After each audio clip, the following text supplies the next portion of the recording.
Beyond the veil. And this is what I see.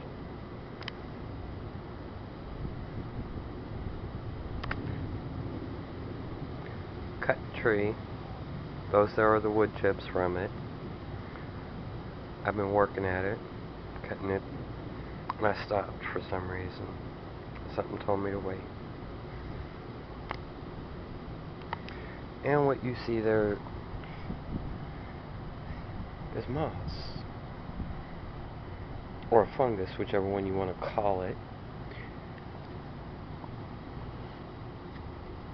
And to me, it's wonderful.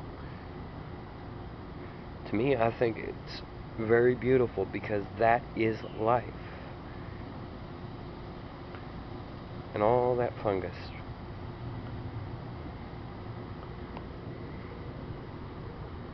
Yet we have these petrified fungus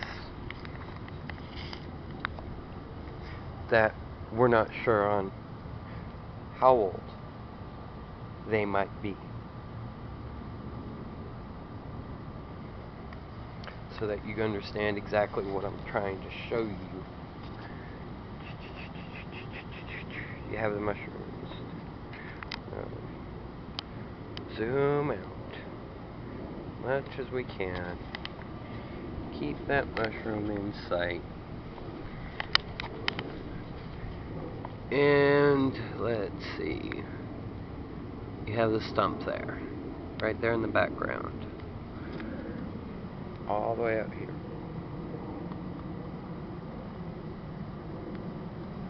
Growing all around this tree that's dead. Alright. That's beautiful to me. Just like I've mowed this yard over and over and over again, and I've never, within the last 5 years, seen that strawberry plant ever.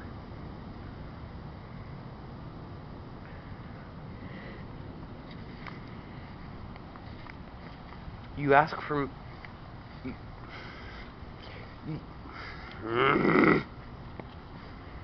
curse of words. Curse of tongues, whatever you want to call it.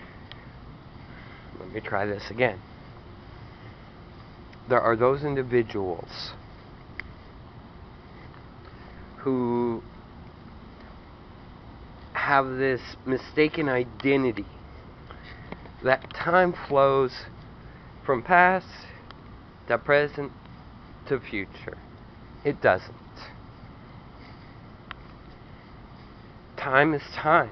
Time is like, can you point to time? If not, what are you pointing to?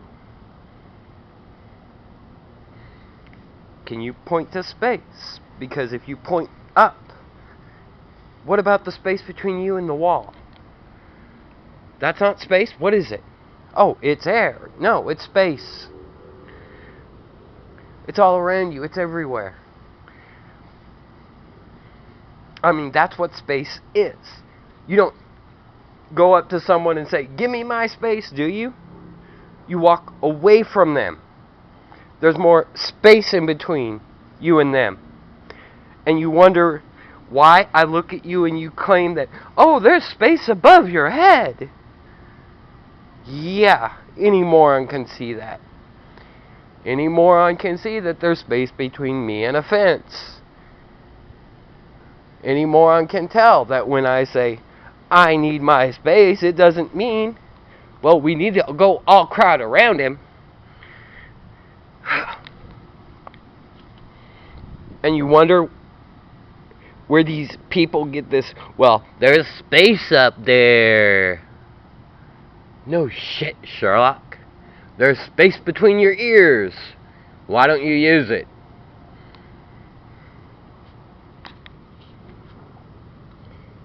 They'll come at me with, well, you don't understand. Huh, right. I give you a live rabbit that's hopping around, and I tell you, give me half. You end up cutting this thing, yet when I hand you that half back and you put that other half with the half you have, it still ain't kicking. Why? Well, because what you're doing is you're pretending. You're pretending your divide works correctly. However, your divide, when you start to divide it, you miss 1/3 of the problem to start with. Because you have to add something else to that rabbit to get it back alive and kicking again. So that 0.1 plus 0.1 is only 2/3 of the equation that you're looking at. And if you're only looking at 2/3 of the equation and trying to claim that, no, your math says it's half, so it must be right, I'm going to look at you and say, well, your math is wrong. You're stupid. Because rabbit's still not moving when you add 0.5 plus 0.5 to equal 1. Rabbit's still not moving. Why? Because the 0.5 plus the 0.5 is ignoring and going, oh, la-di-da-di-da-di-da, we can't hear you, so it must not exist. Sort of idealism when they approach this thing and cut the 2/3 and claim it's half. This is the insanity these people have. I mean, you're going to tell me divide? I mean, I can not multiply in nature. I can add in nature. I cannot multiply. Doesn't work that way. I can add one tree to another tree in hopes to get another tree. I take one bug plus one bug. Doesn't always equals 2 bugs.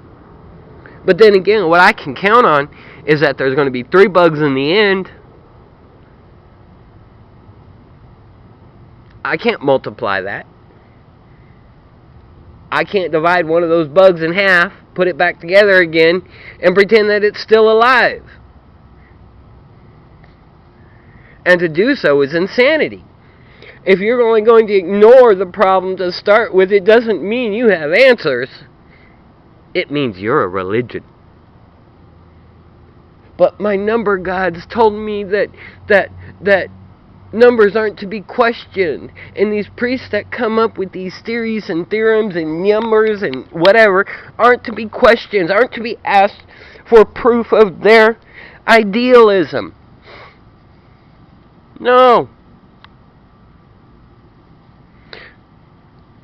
These so-called priests have immunity to being asked to show proof of their claim. Because they have numbers! They have theorems! And these magical things, these numbers and theorems, for some reason require no proof. And you know what? That's a religion. That's not science. That's a religion of quackery! Because you have quacks who claim stuff like that. Well, Dying Rabbit was alive to start with. We're going to kill it. We're going to divide it. And then we're going to claim it's half. Yeah. And ignore the one part that we had to kill it to start with. Because that would fuck up the math. And we don't need to fuck up the math on that, do we? Because if we fuck up the math, that means math is not 100% real. And if it's not 100% real, how can we be trillions of dollars in debt?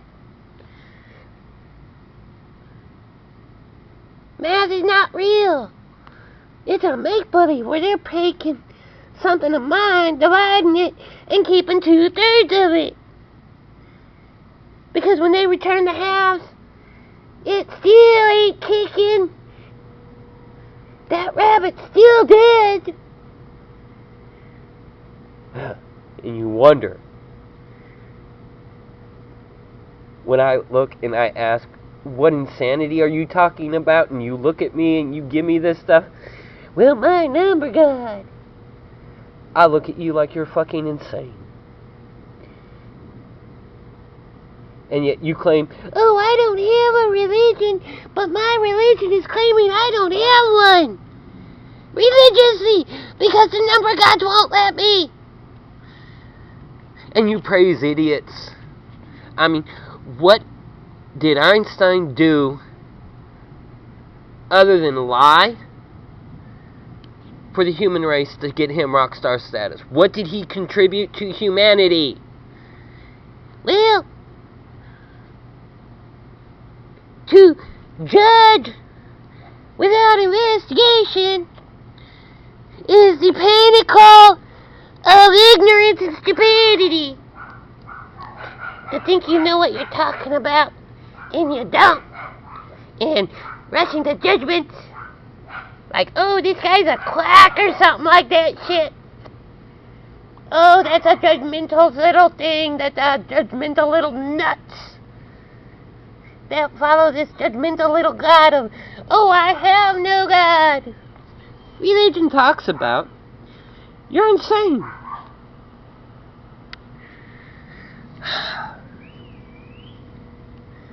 And you wonder why sometimes I look and I laugh and I cry because I am laughing so hard my ribs hurt. And this is what they're teaching your children, and you don't care. Because you were taught the same shit by the same shit dealers in the same shit area. Do Christian government!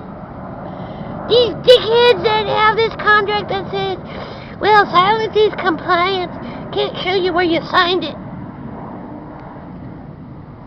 And somehow, people you don't know claim to represent you, i.e. your kings and queens, and they issue your dictates.